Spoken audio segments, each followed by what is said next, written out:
I'm Saga Anderson, FBI. I can hear you. Cauldron Lake. Yes, I'm at Cauldron Lake. Where are you? How to escape. In danger. The Dark Presence. Danger. Thanks. Got it.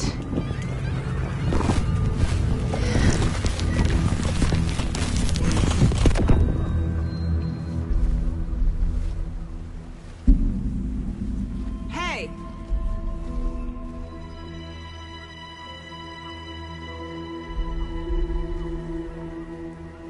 Are you okay? No!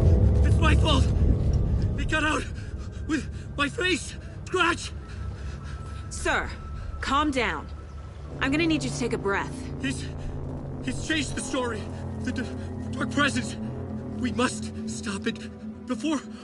Easy now. First things first. What's your name? My name is Alan Wake. I'm a writer. I've been... Wake? Where did you come from? You've been missing for 13 years. 13.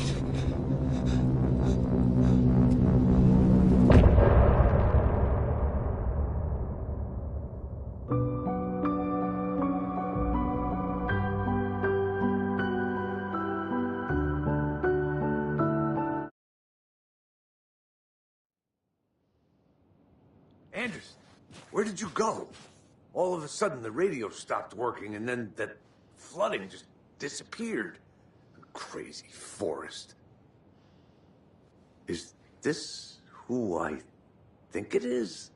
Casey, say hello to Alan Wake. Mr. Wake, this is Special Agent Alex Casey. He'll escort you to our car. Casey, I'll meet you there, right after I take a look around. If the flooding's receded, there might be evidence we missed earlier. Okay. See you there. Alex Casey? How? Am I still...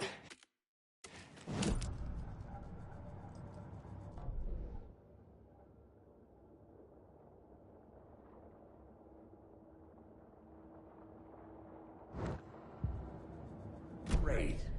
Moving on.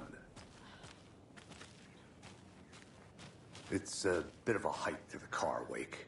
Just get your bearings, then we'll head out. Should look around. I need With the to know. flooding gone, could be further clues out there. The flooding disappeared very suddenly. I wonder if there's any connection to the overlap. To Nightingale.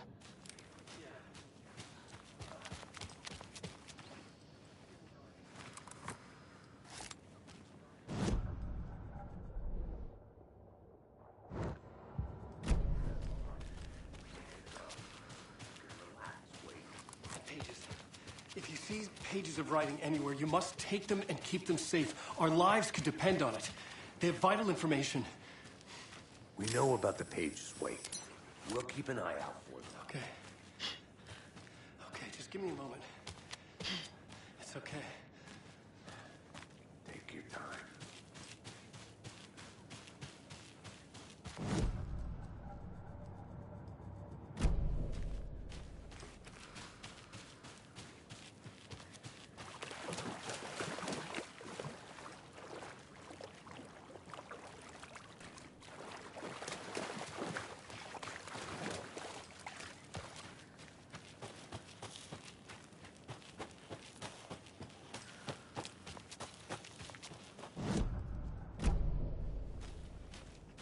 A creepy twig sculpture?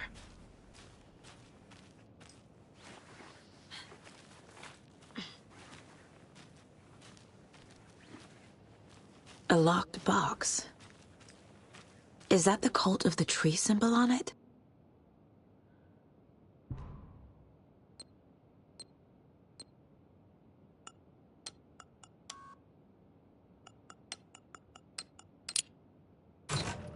Notes and ammo. Looks like they're tools of the trade. The cult doesn't see their victims as people.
animals are turning into monsters.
There's something written here. A poem? Or a riddle? Reminds me of the nursery rhymes I read to Logan when she was little.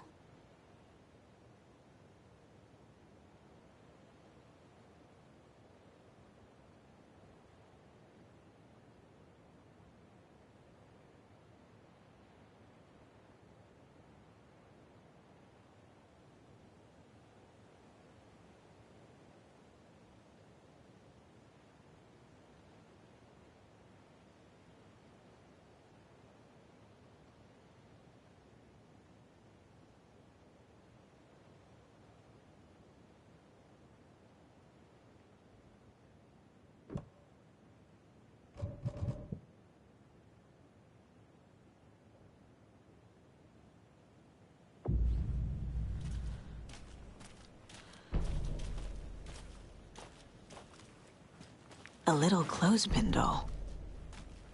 Perfect weird souvenir for Logan.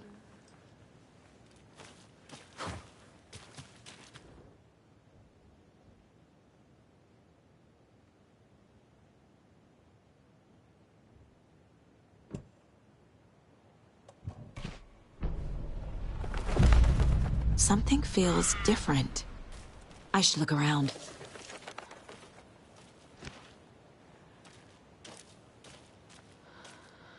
A charm. Cute. It'll go great on the bracelet Logan made for me. Huh. That was strange. Gotta keep an eye out for more of these rhymes.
Broken leg!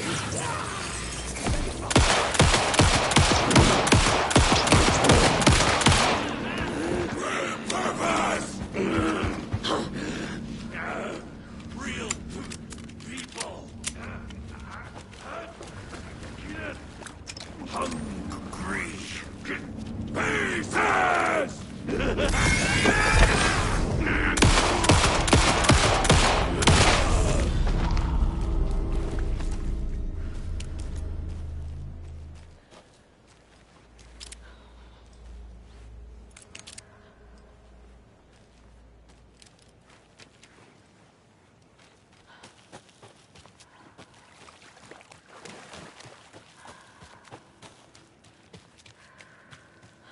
The cult is leaving supplies around for themselves. Wonder what's inside. I should take a look around for a way to open this thing.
Alive with...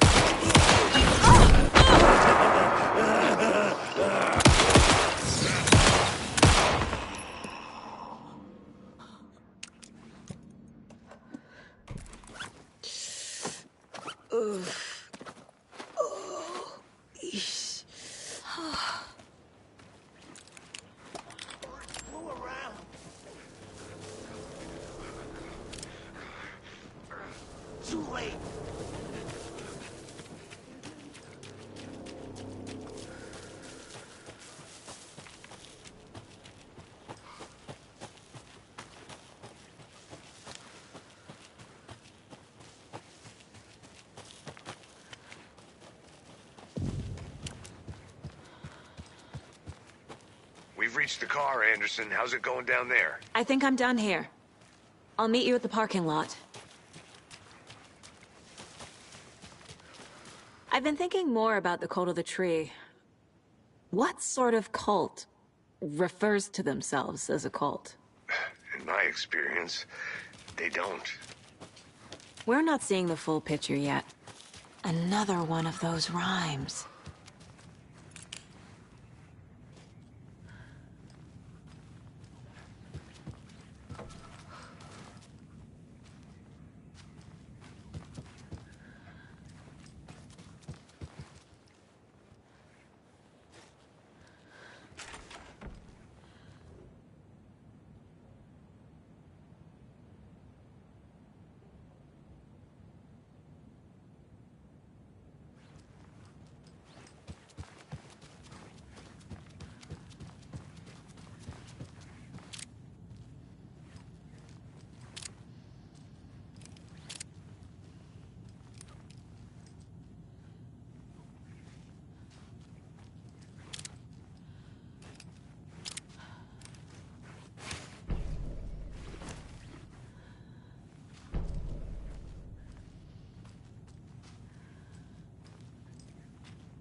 Hey there, Mr. Deer.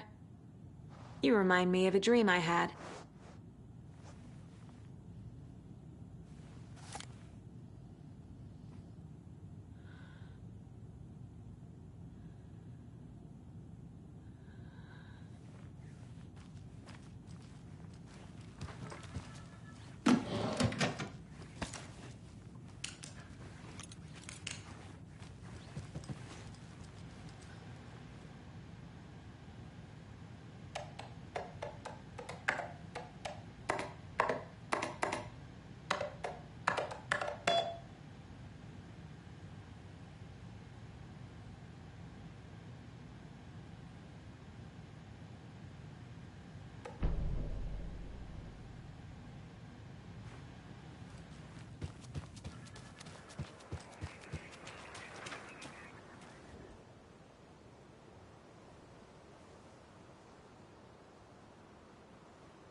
Doesn't look right.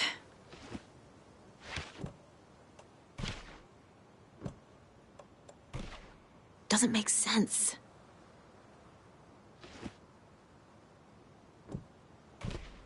Nah.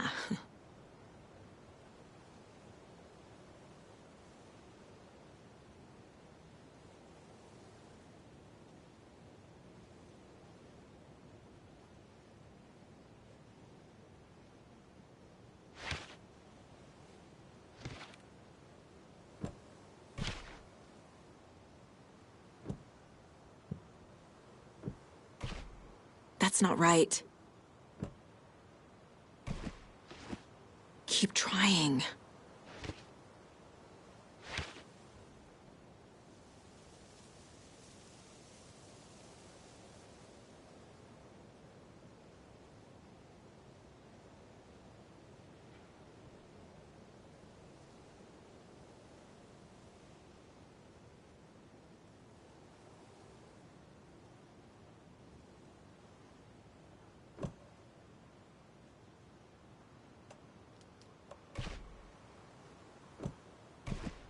No.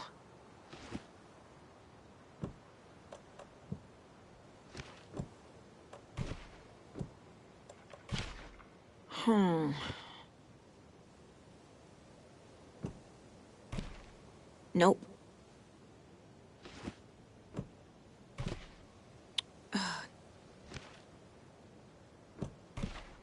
Think, Saga.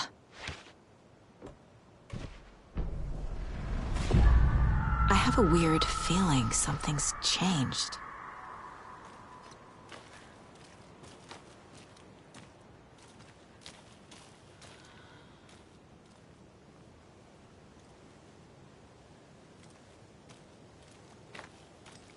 What is this? Jesus.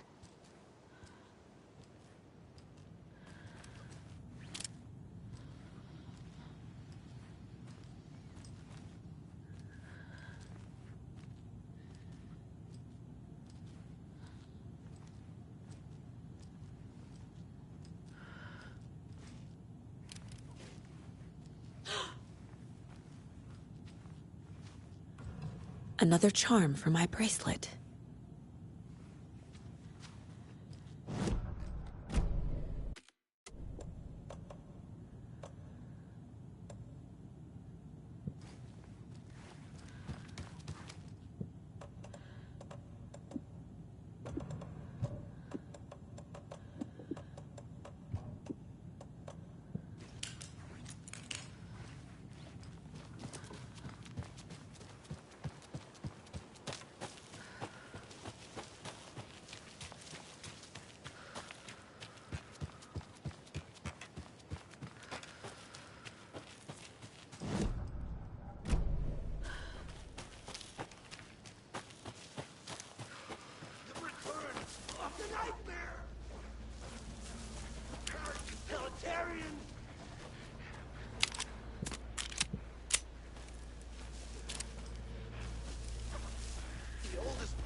Couldn't see a thing!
Warning. Activity detected. AWE. Event in progress. Cauldron Lake. What's an AWE? Casey, what exactly does the FBC do? After New York, when I started looking for our friend here, their name came up. I pushed them for any files they had on him, but got stonewalled. They have a reputation of showing up for weird shit. They have a presence here, and now we find our writer. How about that?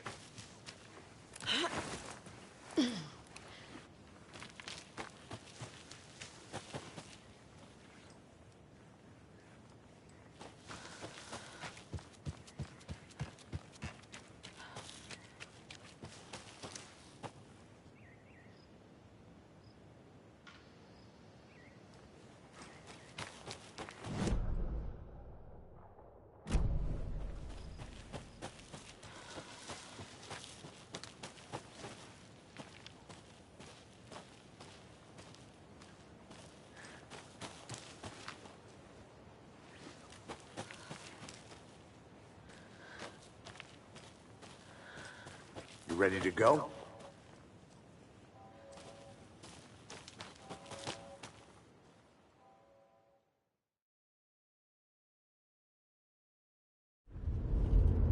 Mr. Wake, we're taking you back to our field office in Bright Falls. You can freshen up there, and then we'll talk properly.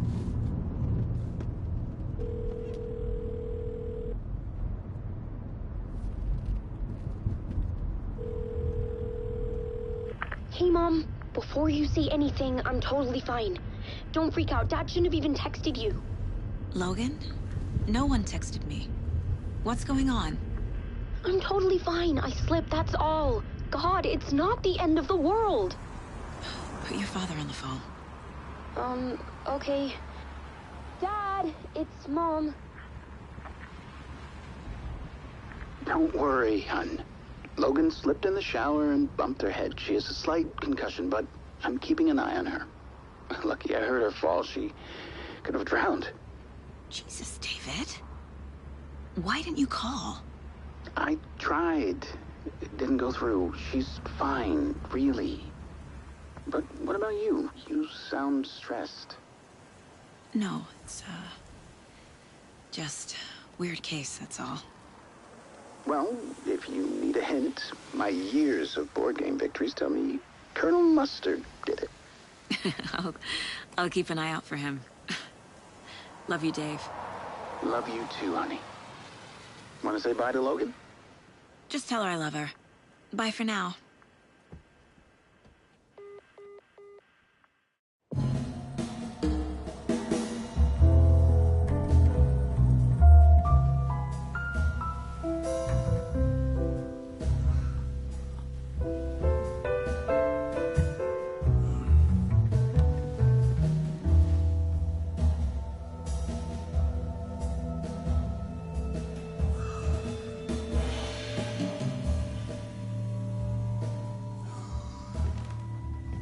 Is there anyone you'd like us to reach out to, Mr. Wake?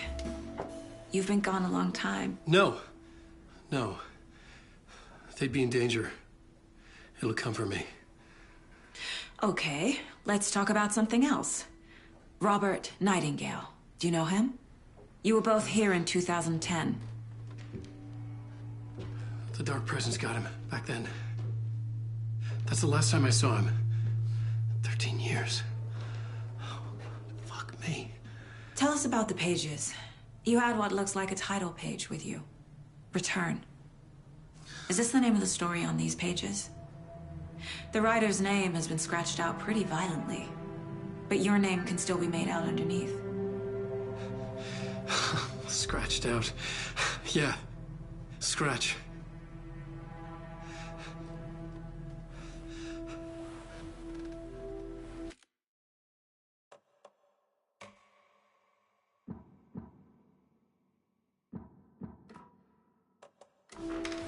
Did you write these pages, Mr. Wake? I'm trying to remember. It's a crazy jumble, like a nightmare. It doesn't. It doesn't make sense.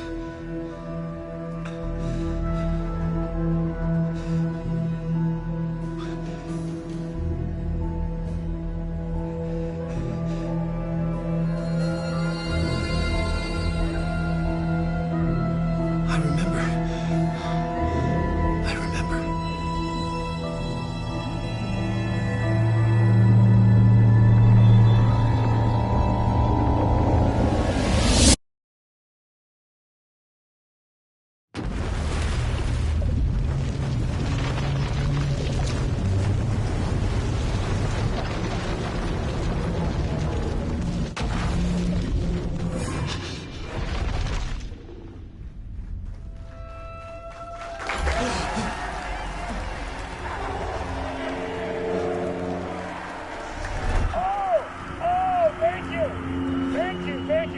Welcome. Well, we have a great show for you here tonight.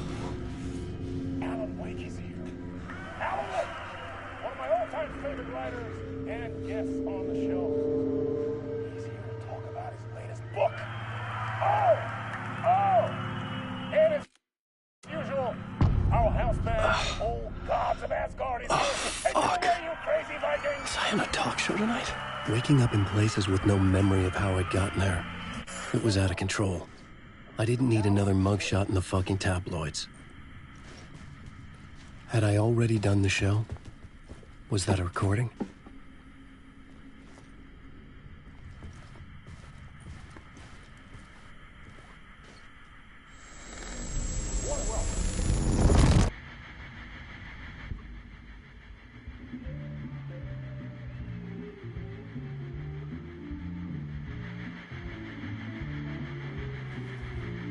Give a warm welcome to Mr. Alan Wake. Oh! Alan! Good to see you, Alan. Great to see you. Welcome back to the show. Come on, sit down. Woo! Oh, man. It is so good to see you, Alan. This must be an exciting time for you. Tell me, does it ever get old? Sorry, does what get old? Publishing a new book. Are you okay there, my friend? You look like you've been cooped up in the writer's room for a few too many years. This is exactly how I feel. You know, I've waited so long to get my hands on the sequel to Departure. You left us on quite the cliffhanger. We've all been dying to know what "it's not a lake, it's an ocean" really means. You and me both. Well, our wait is over. Your new book, Initiation, hits the shelves tomorrow. What? That's exactly what every reader will be asking. This book is mind-bending. It's so cerebral. I mean, how would you describe it? An auto-fictional thought experiment? A horror story? A postmodern detective story? Wait. This isn't right. I haven't written anything. He's so humble. Okay, you got me.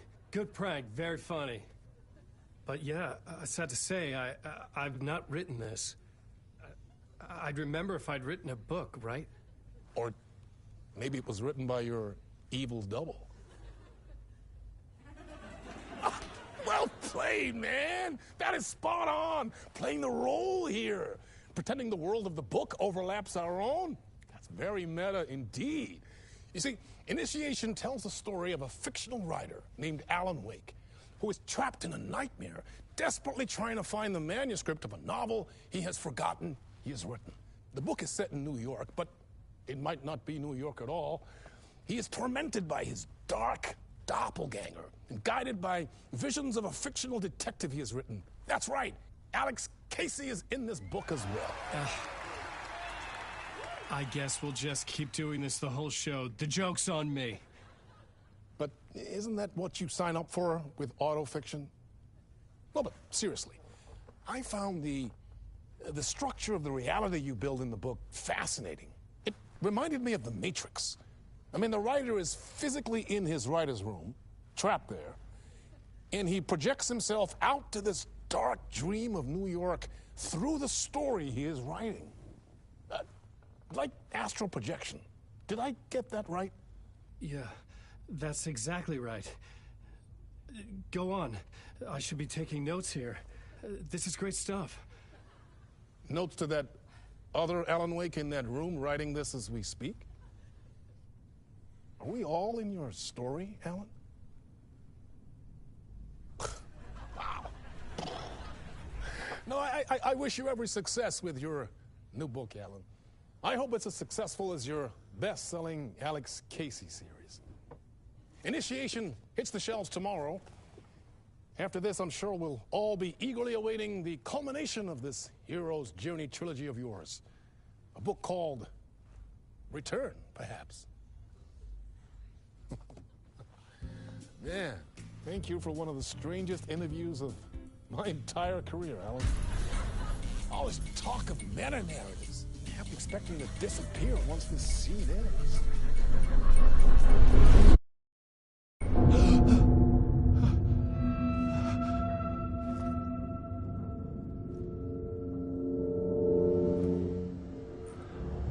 Hello?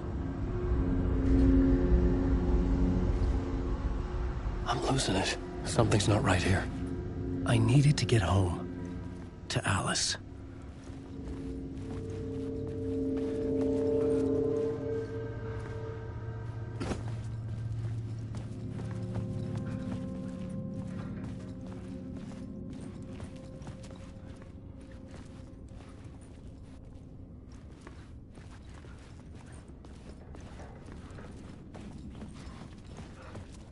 What the hell was that interview? Some kind of joke? Initiation? I never wrote a book called Initiation. This felt like a bad dream. Could make a good horror story.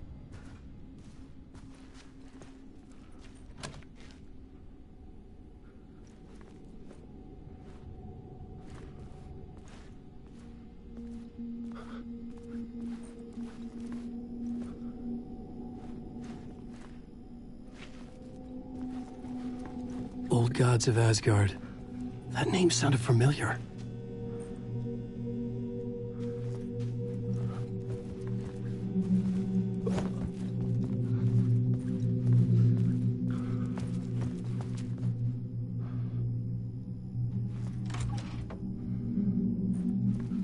I was a mess.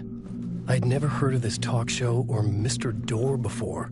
None of it felt right. Was I losing my mind?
Hey!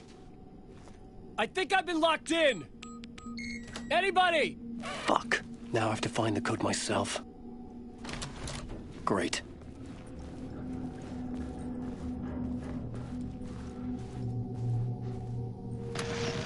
Time is broken here.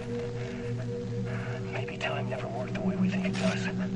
It loops around, and yet it goes forward. A spiral. I thought I was finding remnants of the earlier loops, earlier drafts of my writing. The murder sites that I had left clues, mementos for myself to guide me on, but maybe That's only part of it. If telling this not a straight line, then there are loops beyond these loops. Vast complex superstructures beyond what's happening to me now, ahead of me. And I'm there as well, a version of me, something. I have become some elevated, enlightened version, an archon. Which version of myself was I? Where was I in this grand loop?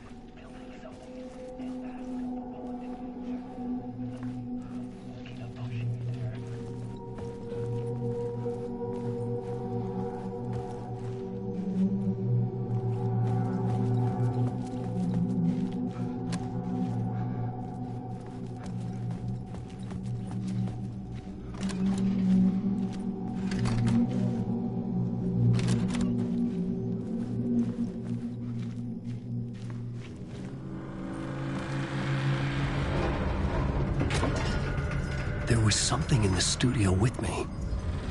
I had to get out.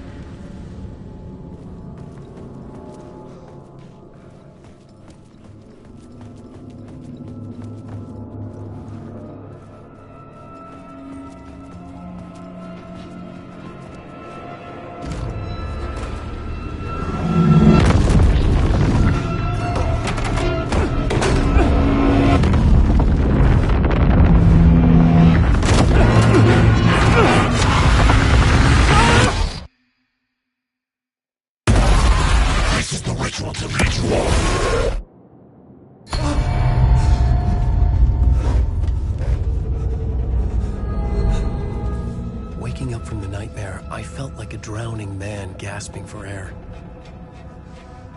This place felt familiar. A ghost of a memory surfaced, about riding here for countless days.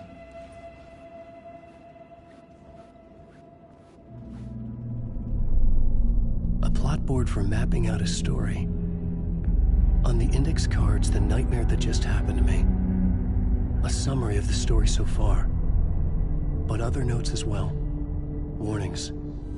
I had written them. I couldn't remember what it all meant. The name Scratch filled me with dread. I could trust these words. I had to act on them. You must write to escape.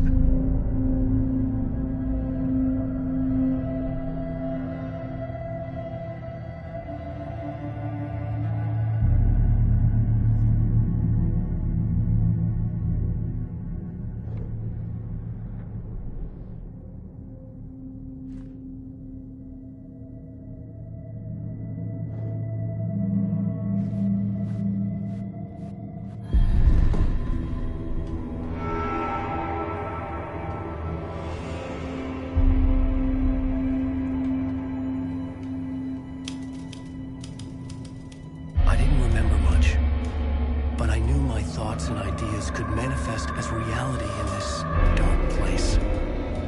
I'd use my writing to project myself out of this room, like a deep-sea diver to go deeper and explore the depths of this prison for a way out. This room was my boat. Writing was my lifeline. I would start again at the talk show.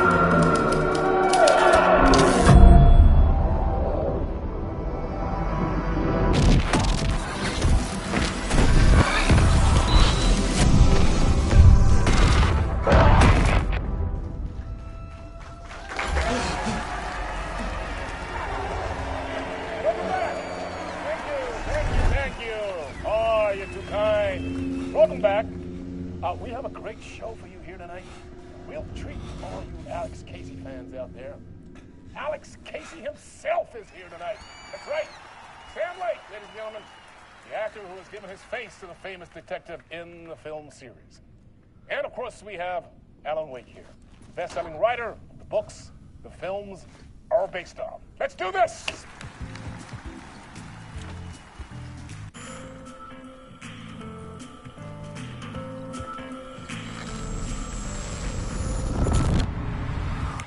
Welcome back to the show. So, Alan, as the creator of the character, how do you feel about this? Sorry, what? I know it can be an awkward question with the man sitting right next to you, but I mean, how do you feel about him in the role of Casey? Does he look the part to you?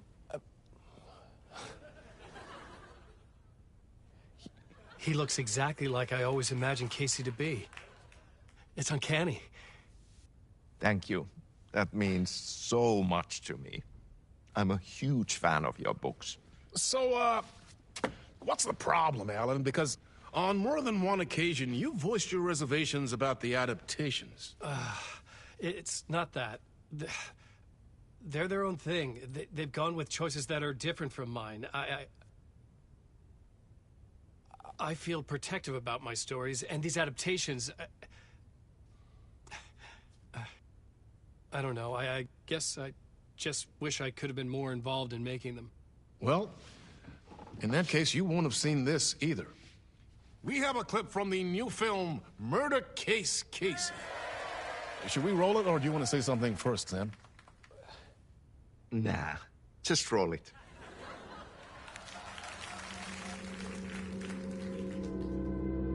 This city was an old scar that refused to heal. The rain made it fester. It needed the sun, but there was only the night. I was tired. Insomnia covered me like a plastic film. I was watching the world through a rain-slick window, my own reflection haunting the view. I was trying to track down a missing writer. My only clue was a table lamp, shaped like an angel. The only thing to shed light on this sordid mystery.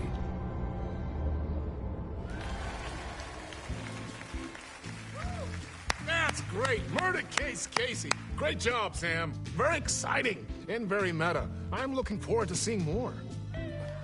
Wait, stop. What was that about a writer? About a lamp?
Hello?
Lorraine! There you are, Tom. Oh, not so much evil that not a bit of good as well. Not one without the other. Good to see you.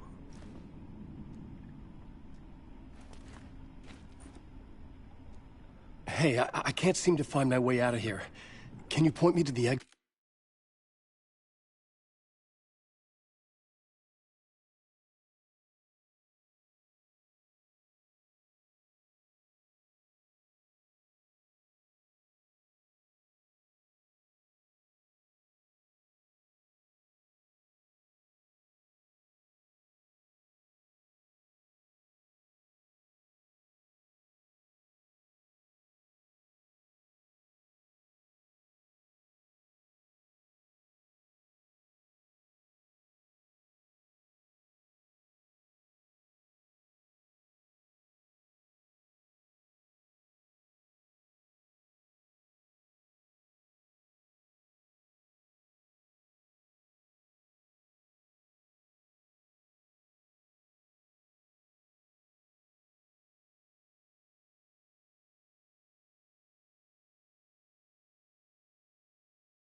No totta helvetissä.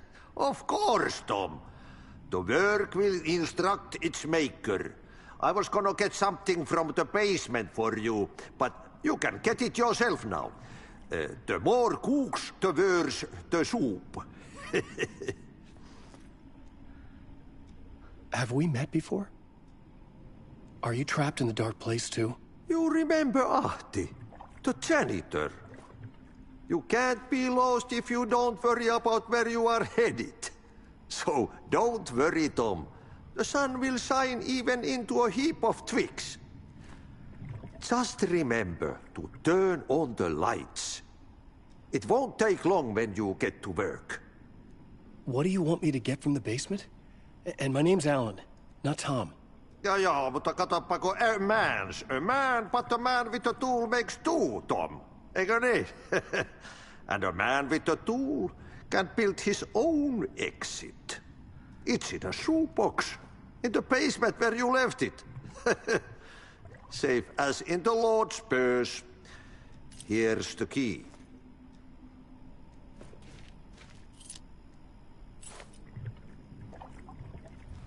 I've been trying to find a way to escape the dark place. Any suggestions? He who mouths about his troubles is the prisoner of his troubles. It's not easy to get out. But don't you worry, Tom. The home is still there where the heart is. I often think about it when I mop the floor and look into the puddle. Water is the memory of the world. Water finds its way. The janitor was a bit out there, but still a friendly face. I had to trust the basement would get me out of here.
show host?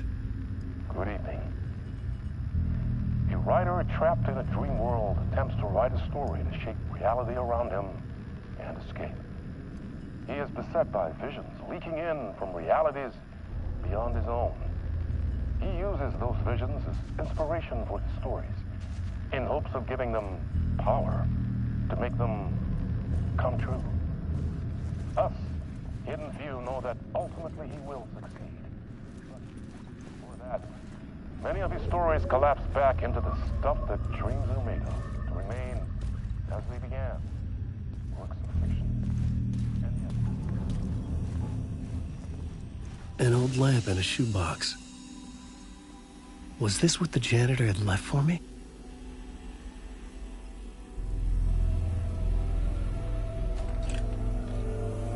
The lamp felt significant. A tool for bringing light to the darkness.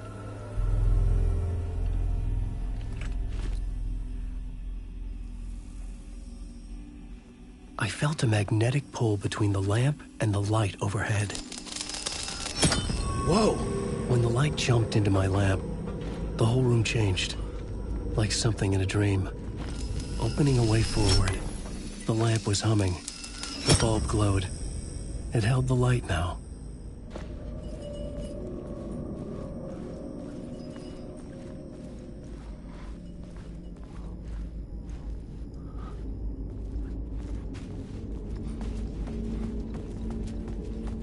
I felt another surge from the lamp. I could use it again. The glow in the lamp went out, shifting the light in the room. The light carved out something new from the darkness.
I needed to find another way out.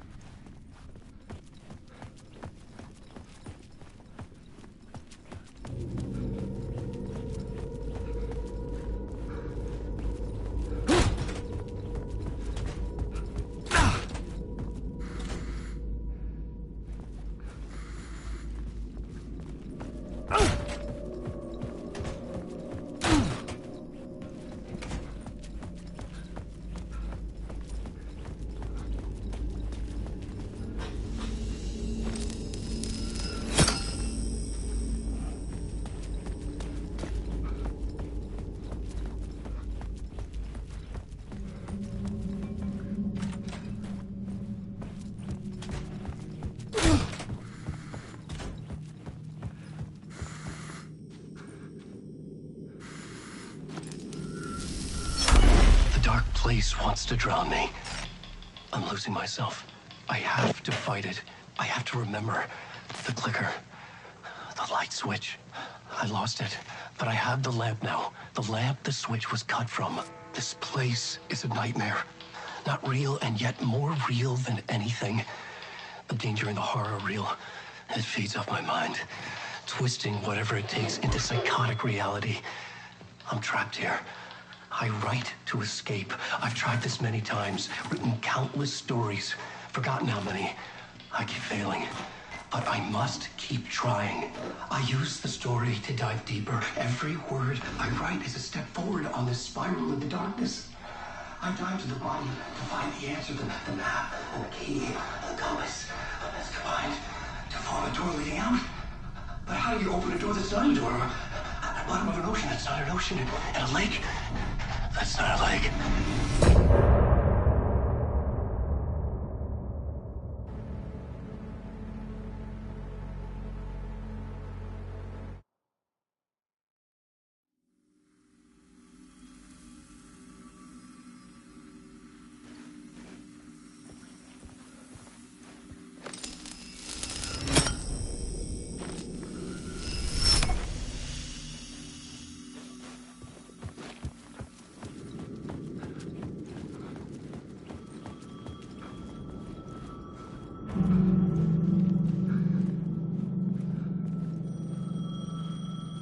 The payphone was ringing.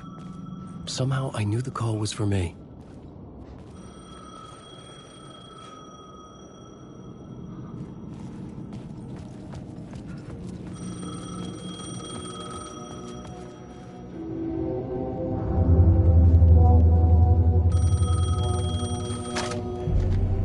Hello? Alan Wake? Yes. Do you know who I am? No? Who is this? We'll get to that later. There are spies all over. Shadows. A sense of deja vu washed over me. Had I had this conversation before? Alan, listen to me carefully. Caldera Street Station, the subway. You need to go there. I'll call you again later. Make sure to pick up. Do I know you? I know you from somewhere. You've just forgotten again. We're in this together. Don't worry.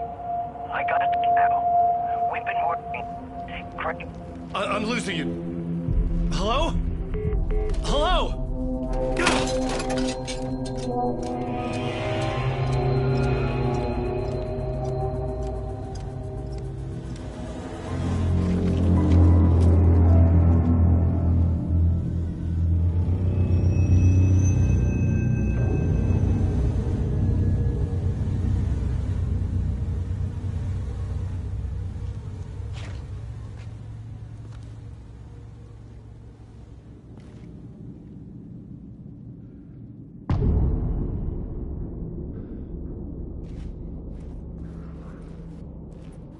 The man had said Caldera Street Station. I had to go there.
The Caldera Street Station sign was there, but the entrance was missing. I had to make it appear. Maybe I could use the lamp to reveal the station entrance.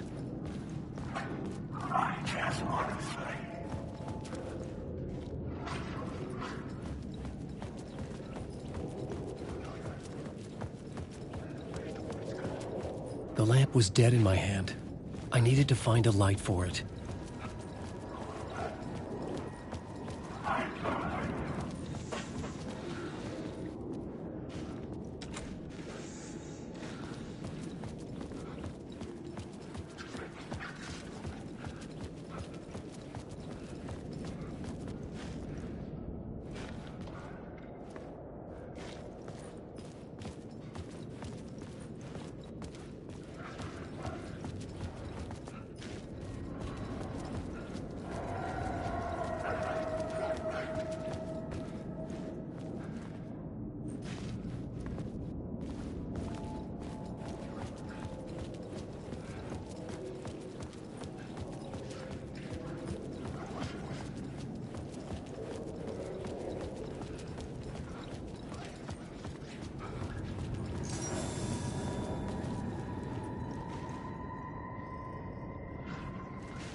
There was a light at the end of the alley ahead.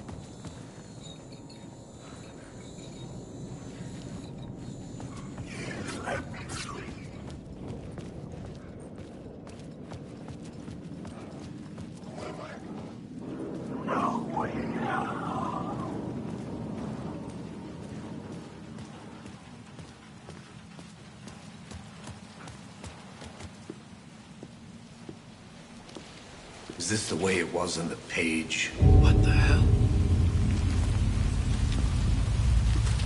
Oh, hey. We met at Door's show. Alan Wake, the writer. I'm Alex Casey. I'm looking into a murder. Come on, what is this? There's a piece of evidence, a manuscript of a novel. You wouldn't know anything about it? A manuscript? What manuscript? I need to see it. Rumor had it the manuscript contained the details of the murders. A murder cult was following the story to commit their gruesome acts. Was Wake their leader? Had he written it? How far would he go to create a perfect work of art? Or would he be the next victim?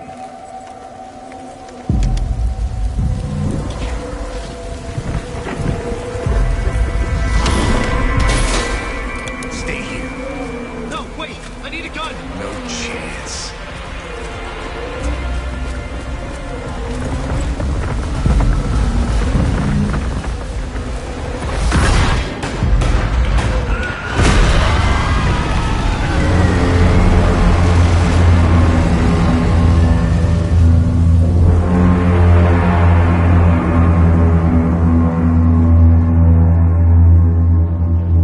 Casey! Damn it.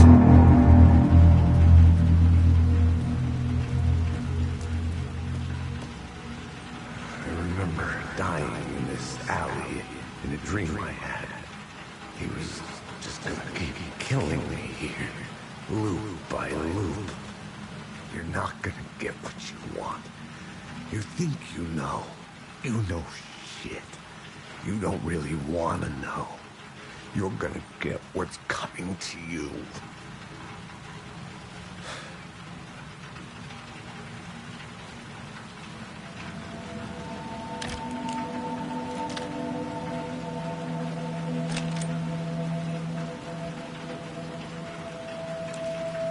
This was an echo of the books I had written for years. Picking up Casey's gun felt like I was assuming the role of the detective.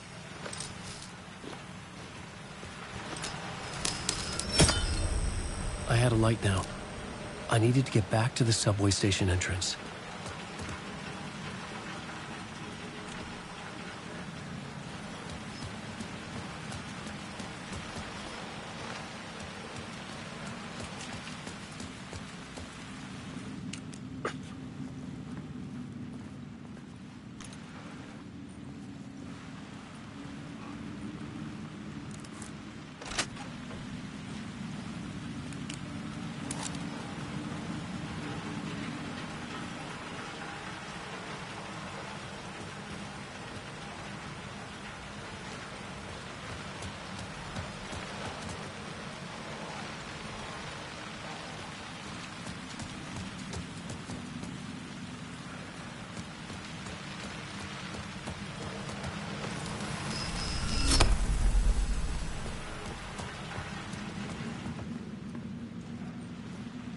There was something hidden here.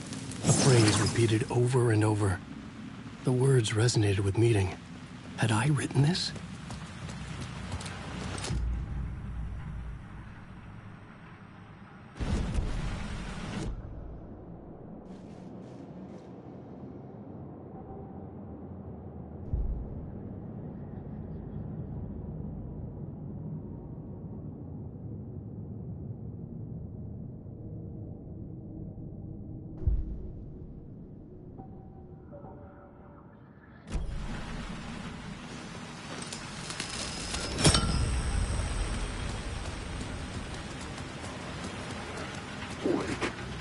Shit. With the alley in darkness now, restless shadows block my way.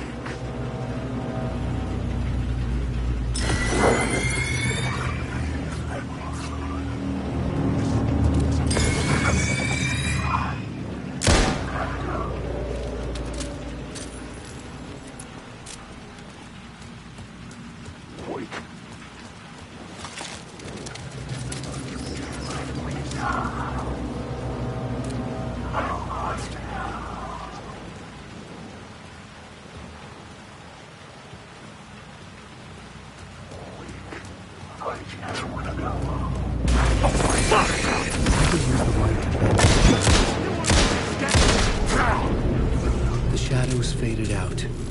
Until they didn't. They were trying to stop me.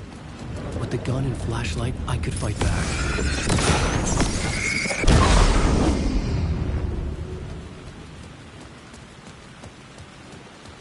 I could use the light to open the subway entrance now.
Alan Wake.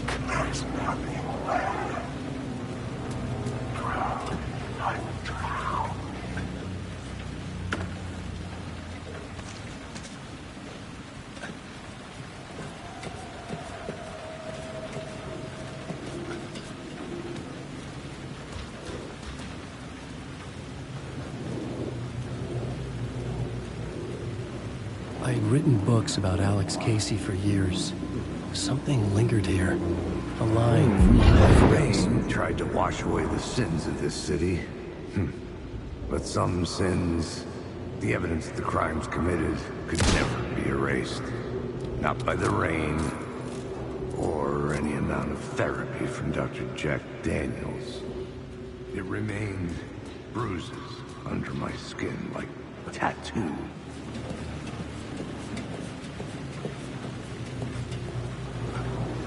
Alan Wake.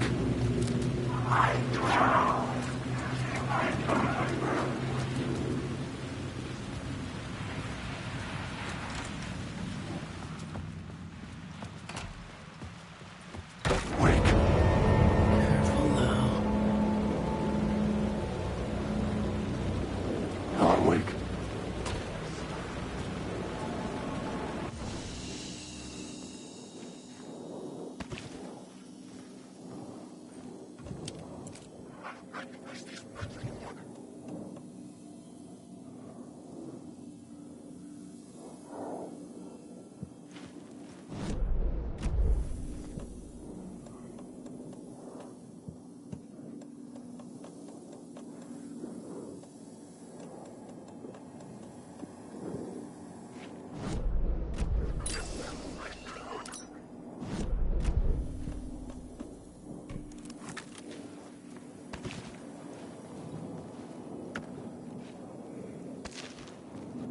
Wake.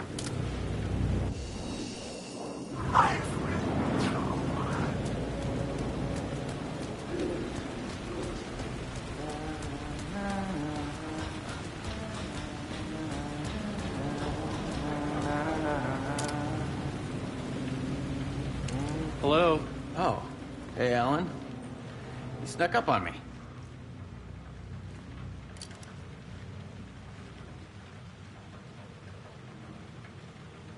Sorry. Have we met? Memory problems again, huh?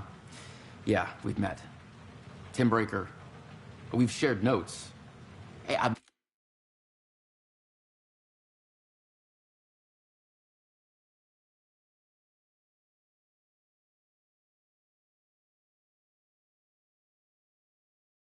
made some progress on the map, if you want to take a look.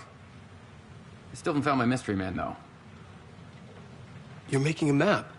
Trying to. It's hard to map a dream, though. I keep ending up in unexpected places. I find interesting things like those strange markings that react to the light, but never the one thing that I'm looking for. Feel free to check the map out. Oh, I've been stockpiling supplies while I poke around. If you find a stash, take anything you need. I appreciate the help. Who's this mystery man? Oh, it wouldn't be much of a mystery if I knew. All I have is a name. Warland Door. The talk show host? No. No, that doesn't sound like him. The guy has many disguises, but a talk show host? No. I'll keep looking. Oh, that's my crazy wall. I'm just trying to make sense of things. Don't judge me. I'll trade you walls any day.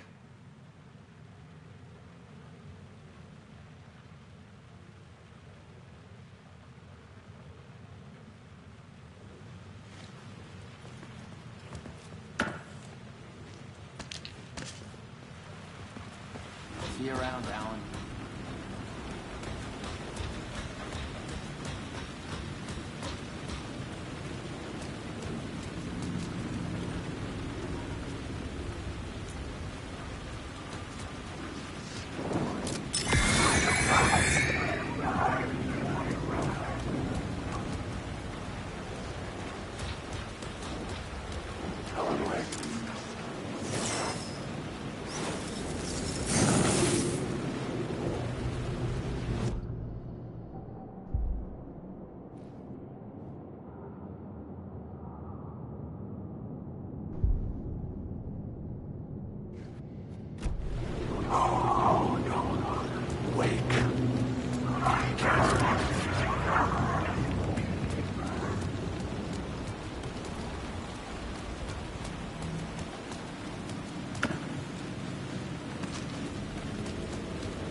fan. The dictionary definition of the word is an enthusiast, a fervent devotee, an abbreviation of fanatic. What comes across to an outsider as a dangerous obsession or even madness is something entirely different from the point of view of the fan herself. To be a fan is a joyous existence, one filled with the happiness that stems from knowing with utter clarity the purpose of your life. But what if that purpose could be more still? If you could be lifted out of the flock as your idol's chosen one, the only one who could decipher his secret messages. What lengths would you go to save the object of your obsession in Night Springs?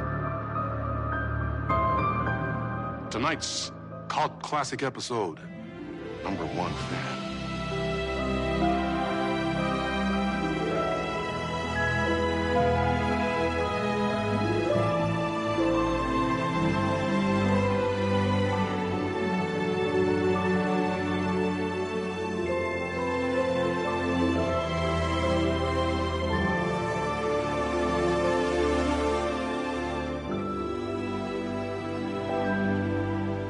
Life's a funny thing.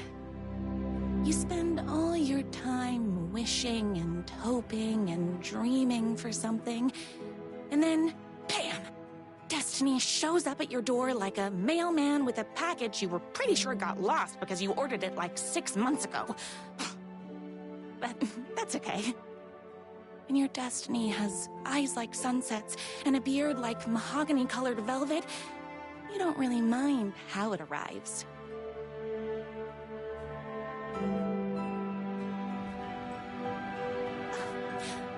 But my day didn't start off with all that excitement.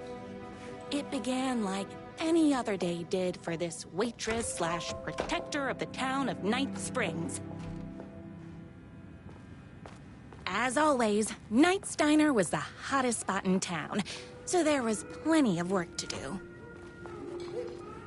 Hey, it's everyone's favorite patron. Look who it is! Hi, everyone.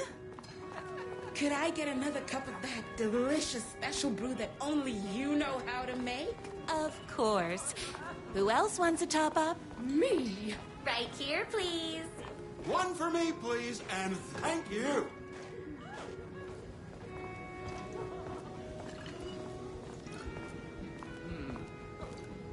Here's your coffee. How do you juggle running this diner, your bird sanctuary, and that amazing fan site for the writer you love so much? I work extremely hard, but also, I'm naturally talented. Well, heck, no wonder us regular folks can't keep up.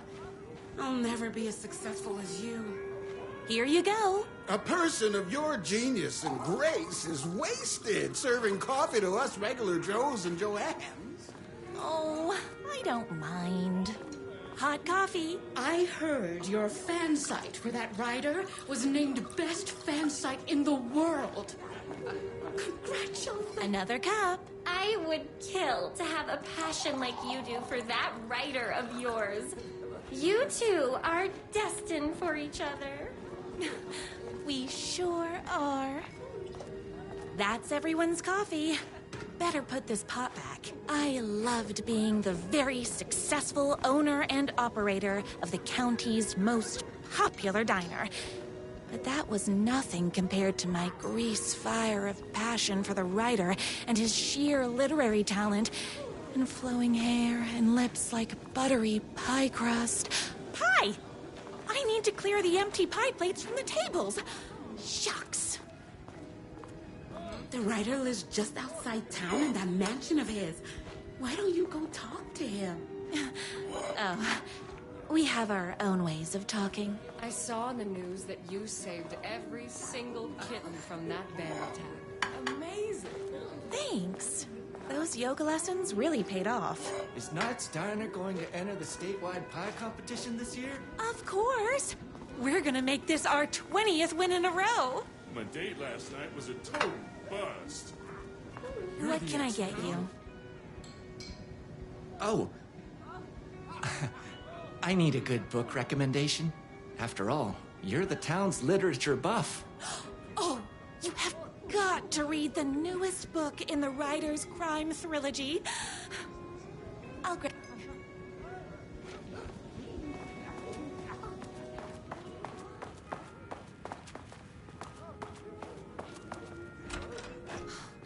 You better not crease any pages. It's me, your favorite writer whose voice you would recognize in your sleep. I'm in danger.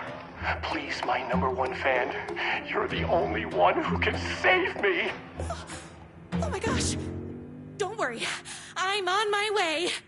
My beloved writer was in terrible danger, and I had to rescue him. The stakes had never been higher. Luckily, I kept all my accessories in the diner's kitchen.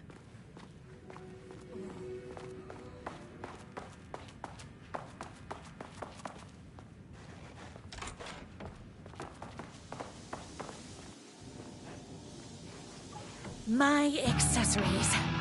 Everything a girl needed to claim victory in the battle for love.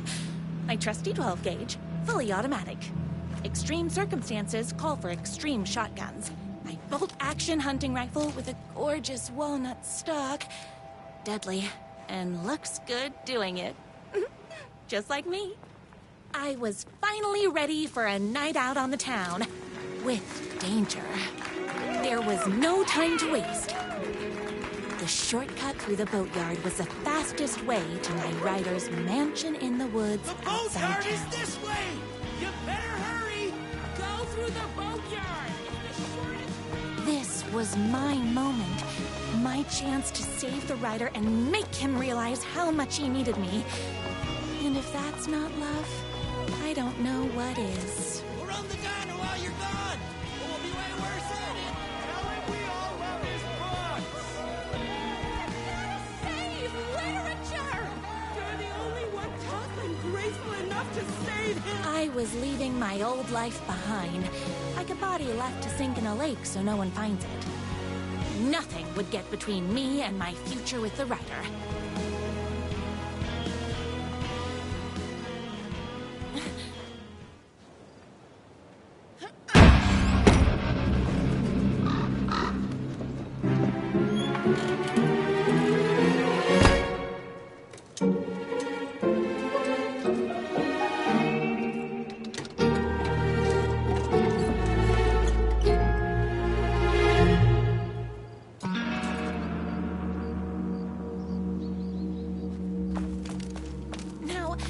Who the heck is that?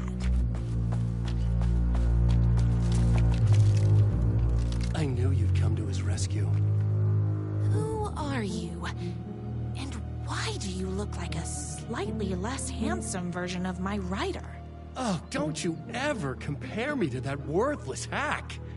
Sure, I may be his wild and rebellious estranged twin brother, but we can't all be perfect. I had no idea he had a brother. To think there were two of him all this time. After today, there won't be. No more writer, no more books, no more living in his shadow. But you're his brother. I'm sure you two can talk it out and realize you have so much in common, and after you change, you can move in together. And I'll come over with popcorn for movie nights. He had his chance for popcorn and movie nights, but he wanted to keep everything for himself. Too bad. You know what they say? If you can't join him, beat him. What did you do to him? I locked Mr. Fancy Pants up somewhere you'll never find him. You won't get away with this. I'll stop you. Babe, I got an army of people that hate that hack almost as much as I do. They're ready to die if it stops him from writing another crappy book. What do you got? I have a shotgun. Well, I got a... Wait, that's a real shotgun? Okay, I admit that's I didn't expect that. But it doesn't matter. You can't stop all of us. Only a monster could be blind to the poignance of my writer's book.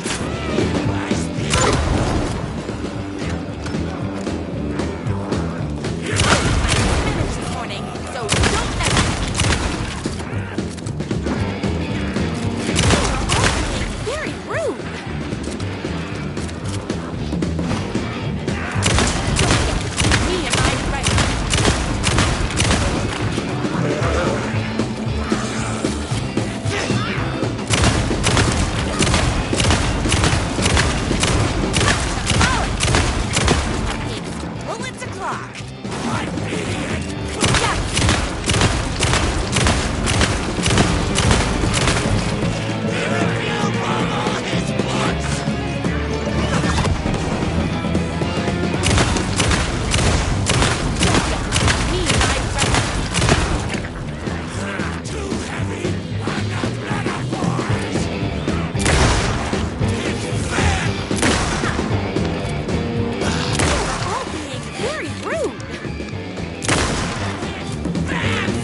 twins' motorcycle had left tracks in the mud.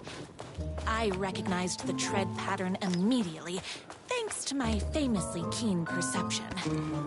The tracks would lead me right to my rider and his kidnapper.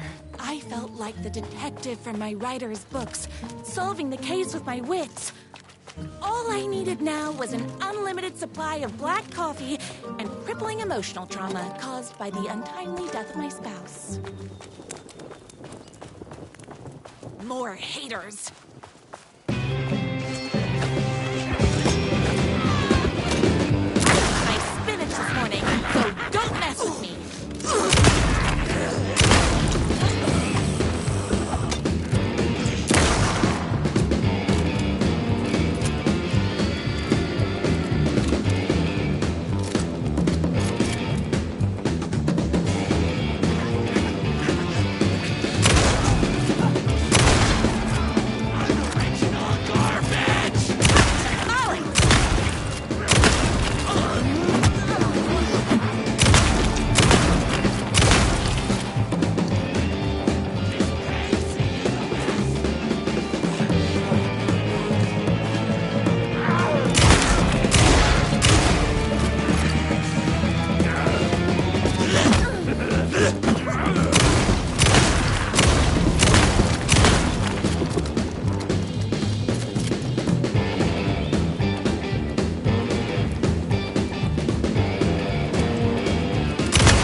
Told me he had a semi-evil twin brother. He must be waiting until our third or fourth date, surrounded by candles, so he could reveal this vulnerable chapter from the dramatic story of his emotionally troubled past. Oh, that man has more layers than a croissant.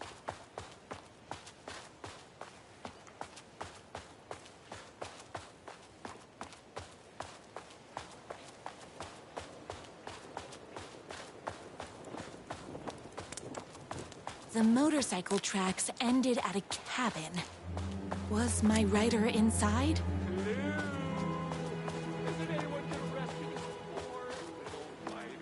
Hello?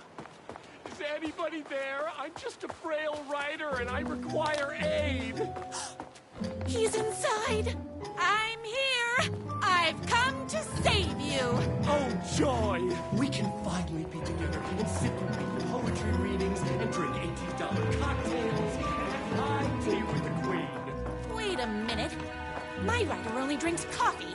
2 sugars, no milk. I keep all the mugs. Where are you? I was never upstairs. I lied when I said there were no more tricks. You're starting to piss me off, mister. Where is my rider? I'm just having fun. Let's chat down at the beach. It's just out the back. First, he kidnaps my rider. Then he calls him a tea drinker. He had crossed the line.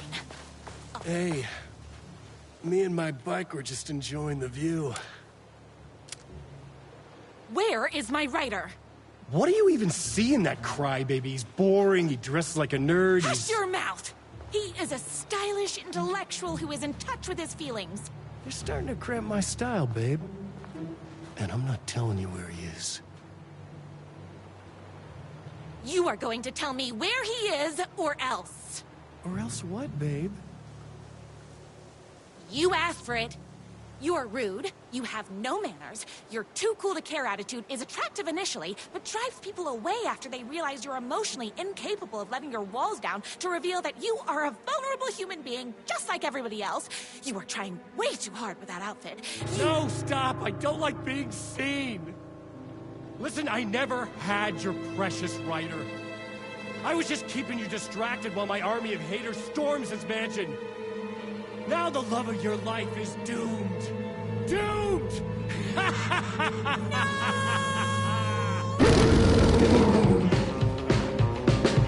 He tricked me, even with my famously keen perception.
I knew you, my #1 fan, would never fall victim to my twisted brother's lies. His hatred for me is as inexplicable as the sunrise, and just as fiery. But I knew your heart would never waver. You're the only one who can save me. I believe in you.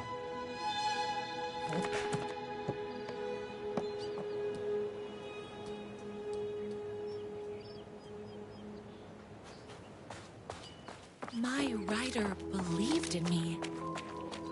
We were kindred spirits.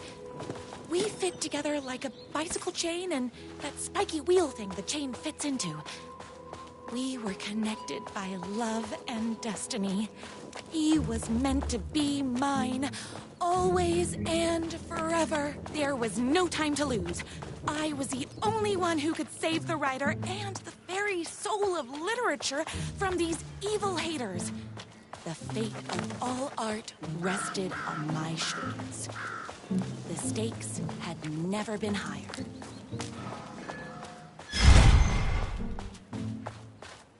If I have to stop you myself, I will. Unlike him, I'm not afraid to get my hands dirty.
want you to see the side of the other.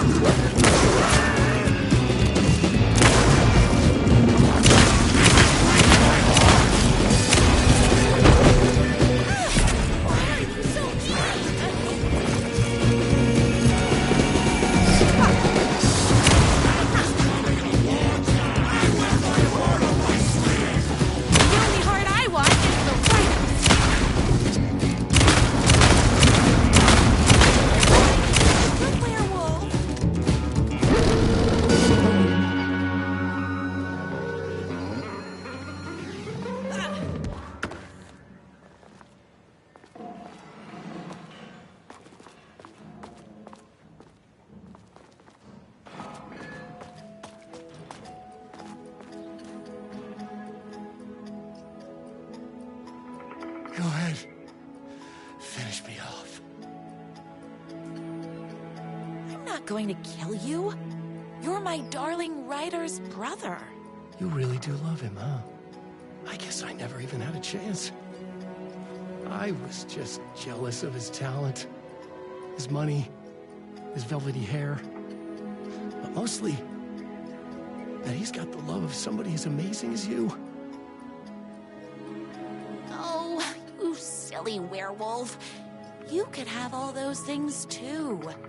You just need to stop wanting to be him and start wanting to be you. Your words have shown me that it wasn't my brother I hated. It was myself.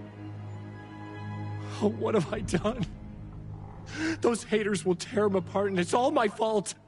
Please, go save him. Oh, I intend to.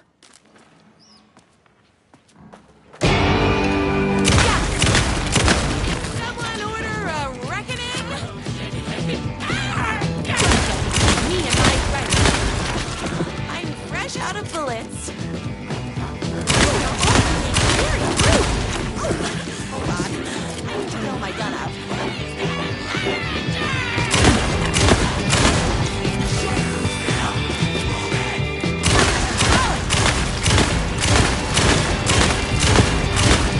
My gun's hungry.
Isn't going to kiss himself.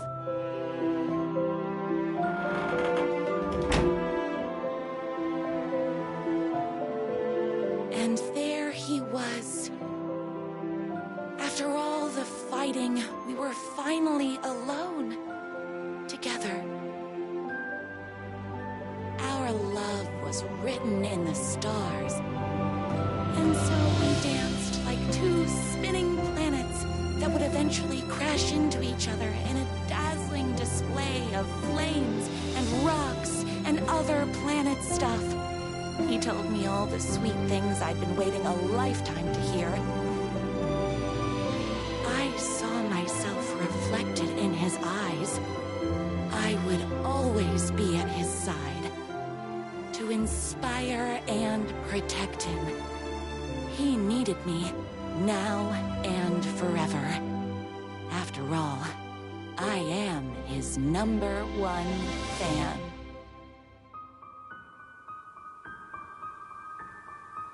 a fan, and the object of her joy come together against a world trying to keep them apart.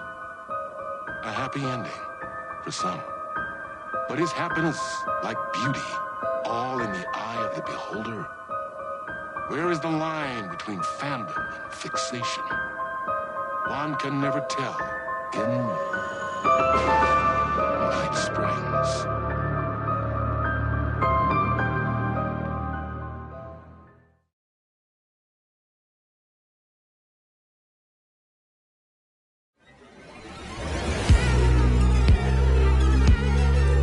Space invader, looking cute in a human suit. Secret agents with the down race they shoot. Psychic power.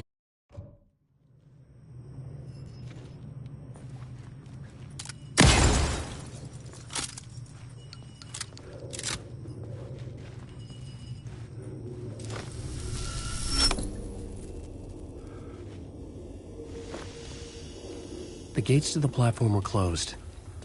I had a ticket.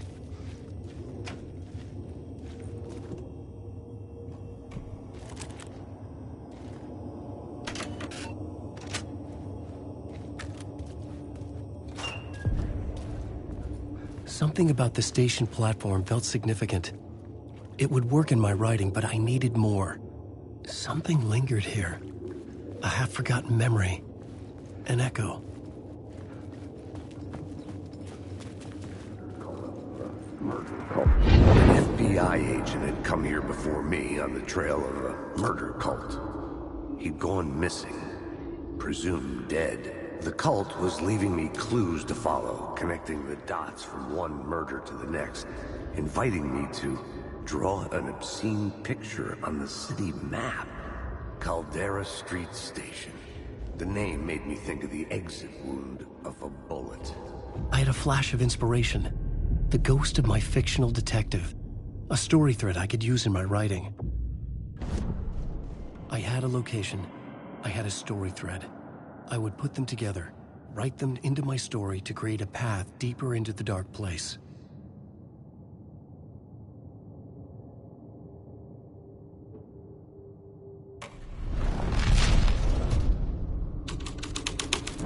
Things clicked into place. The story rang true.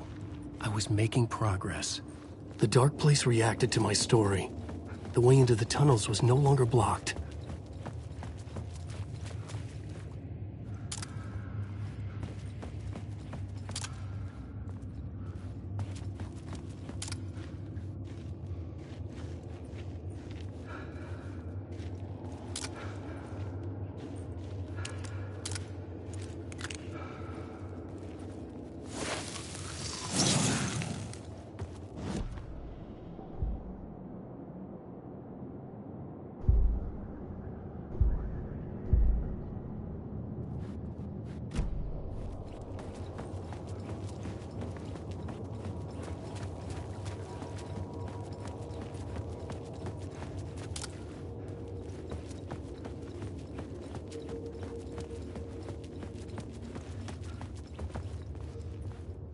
The Fed had glimpsed into the maw of darkness. It swallowed him whole. The tracks led into the tunnel. That was my way forward.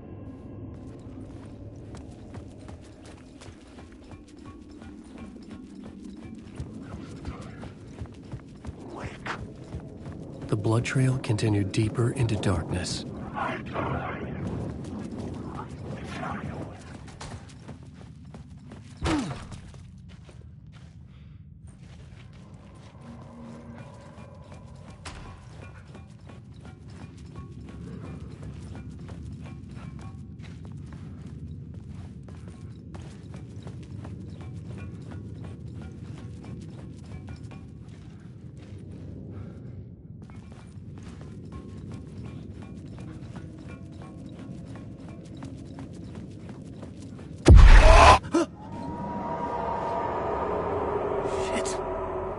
I don't like the sound of that.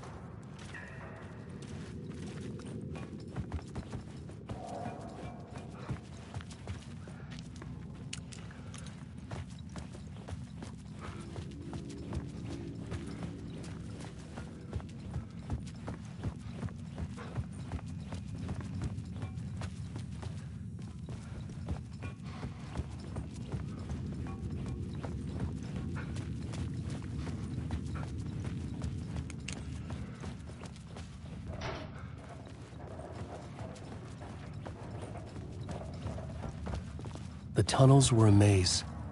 The blood trail led me on.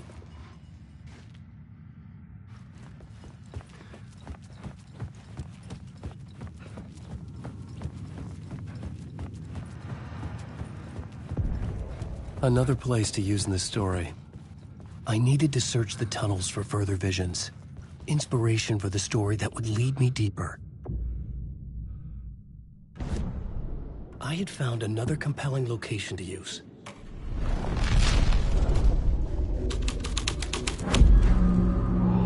I changed the story, and with that, the dark place changed. The federal agent had come here looking for answers. All he found was a faceless... I'd love to be on this case. The cult can get you anywhere with that black magic shit. Let the day shift handle it. What happened, anyway? Some Fed came looking for the cult, but it was a trap. A satanic blood sacrifice. Anyone who gets involved with the cult, they're next. I heard their leader is this famous writer, Alan Wake. Their unholy motherfucking messiah. Sounds like a load of bull.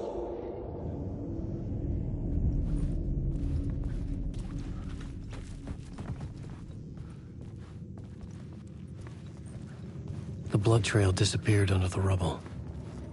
I had a feeling something was waiting there.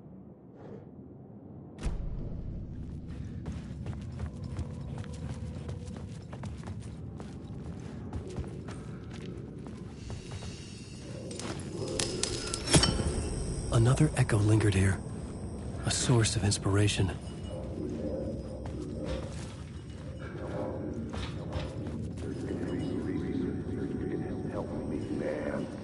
What do you know? Word is, your research can help me, ma'am. What do you know? There's more than one urban legend about the Cult of the Word. The murder cult used these tunnels for their ritual sacrifices. They say the cult reenacted the murders in Alan Wake's crime books. That Wake was even involved.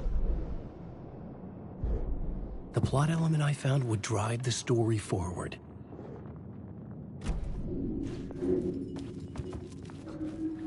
What do you know? Word is, your research can help me, ma'am. What do you know? There's more than one urban legend about the Cult of the Word. The murder cult used these tunnels for their ritual sacrifices. They say the cult reenacted the murders in Alan Wake's crime books.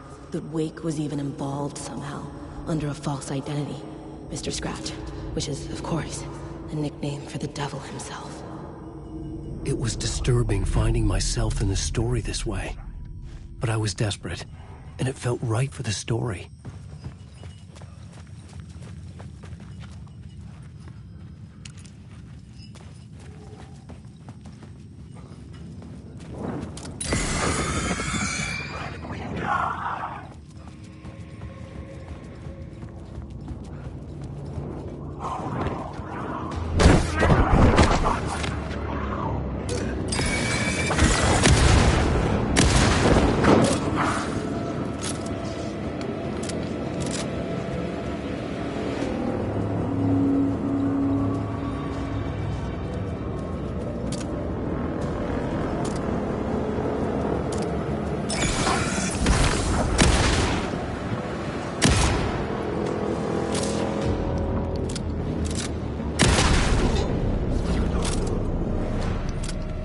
Shadows melted away. I was alone. For now.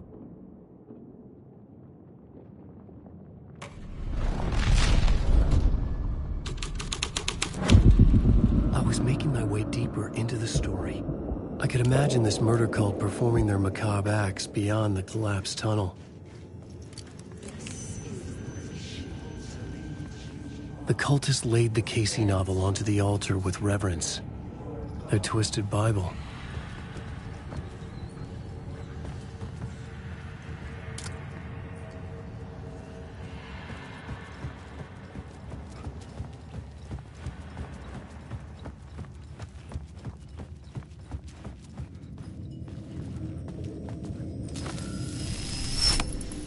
The water was gone. The way forward was open.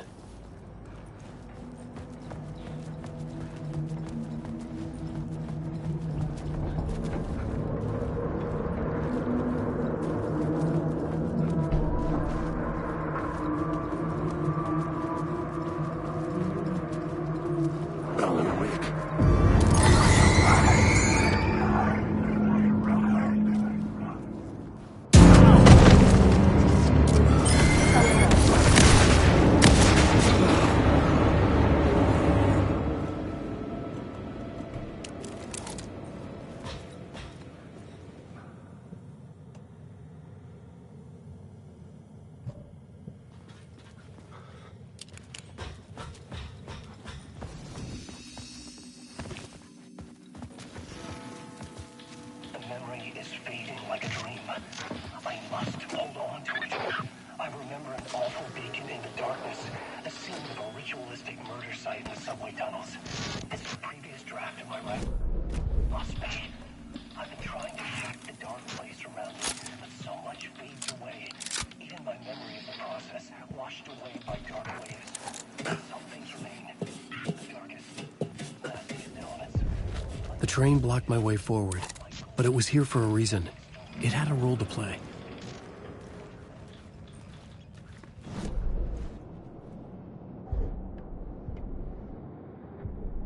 The new scene I had found was important for the story.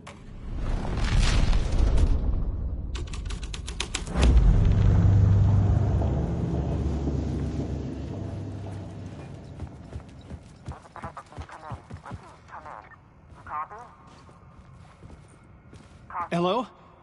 Anyone there? Dead.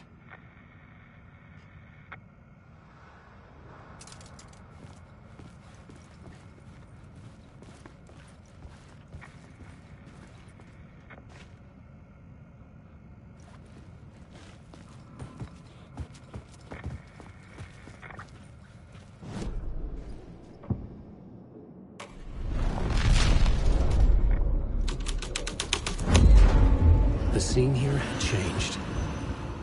The cult poured the gasoline over the train car. An iron cage that would soon become a coffin. Alan Wake.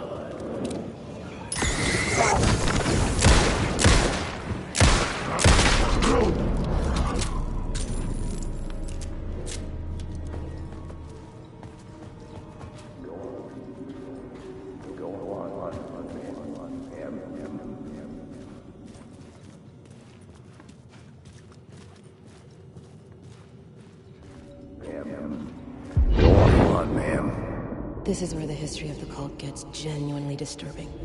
The cultists tracked down the torchbearers living in the tunnels. They locked the poor folks up in a derailed subway car, doused it in gasoline.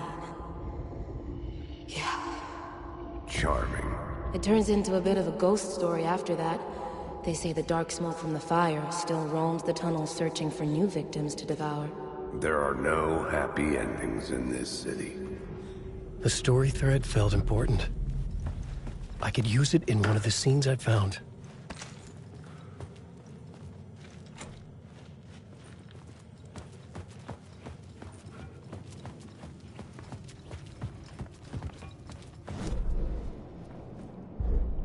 I had a new idea, a new story thread. A sick and twisted story. But it worked. The subway car had become a burnt husk. I could get through it now.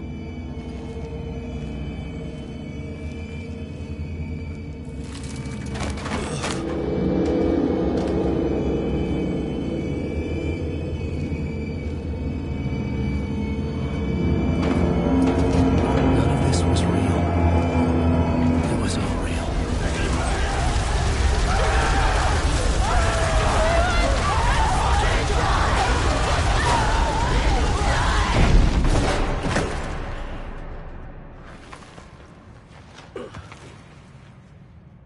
Fuck me.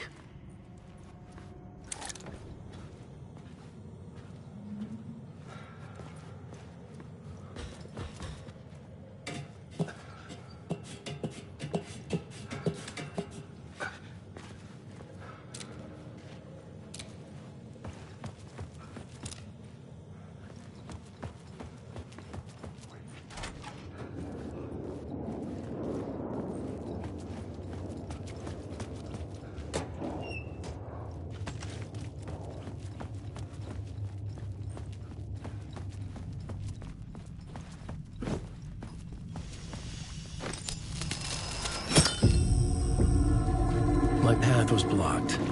I had to find a way through. The lights would help me.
The echoing hall had a story to tell.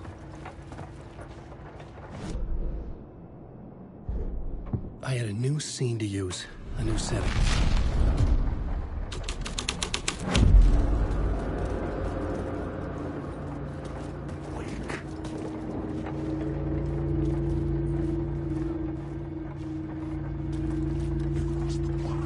Alan Wake.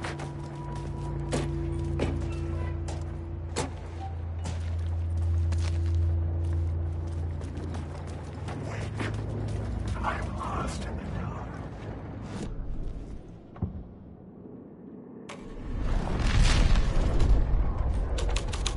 The hall had changed into the murder cult's hideout.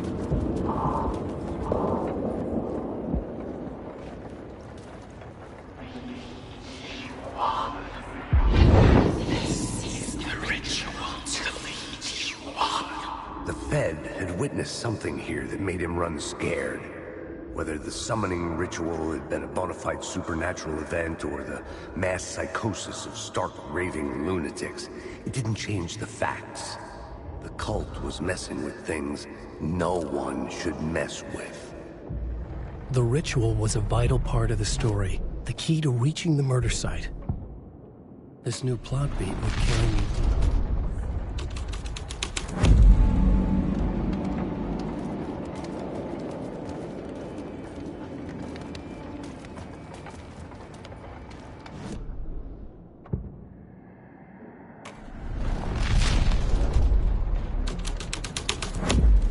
This was something out of a horror story, but I had to keep going.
Using the tunnels. Hidden graffiti signs marked secret routes. I kept hearing whispers around burn barrels of an underground society of mystic outsiders with hidden knowledge. Typical New York. Wake.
tree there.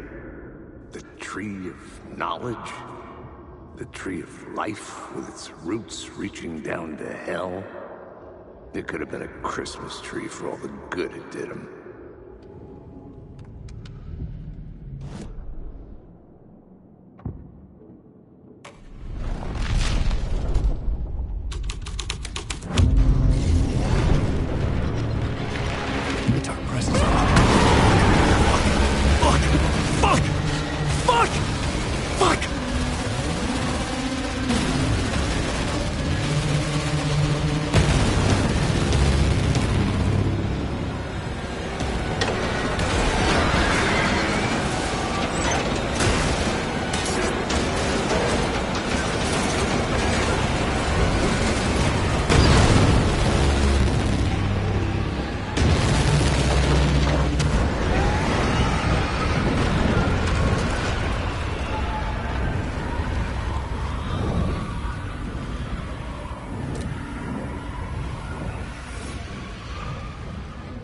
I couldn't hear the dark presence.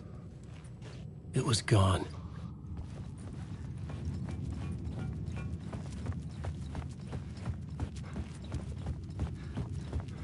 The tunnel was open now. I could get through.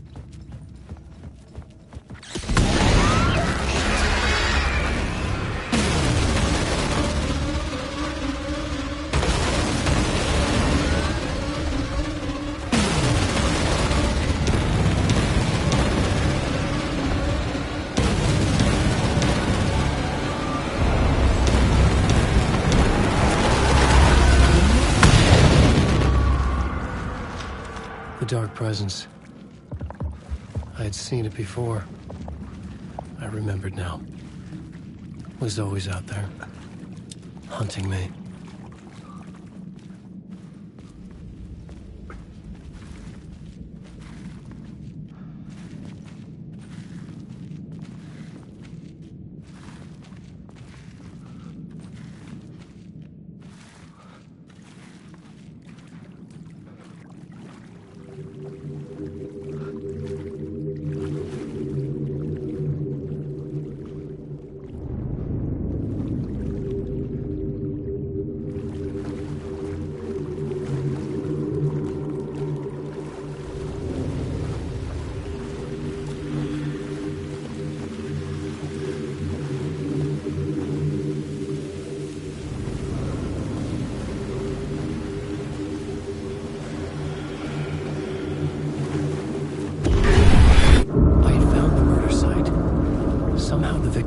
Was the key.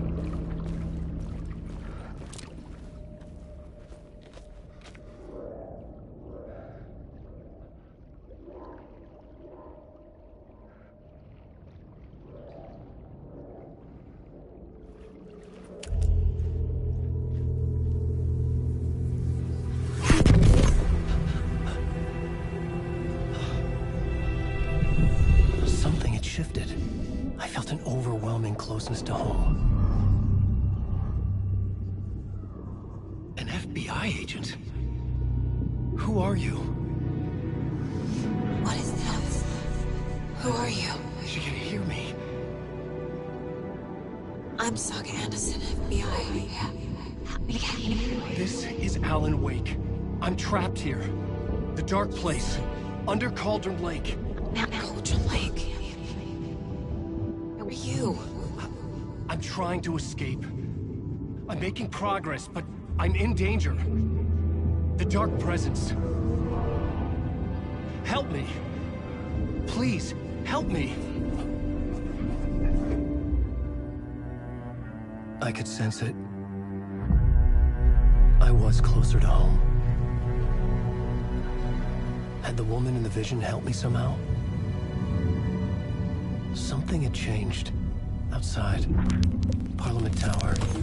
Where I had lived with Alice. It was out there. Waiting for me.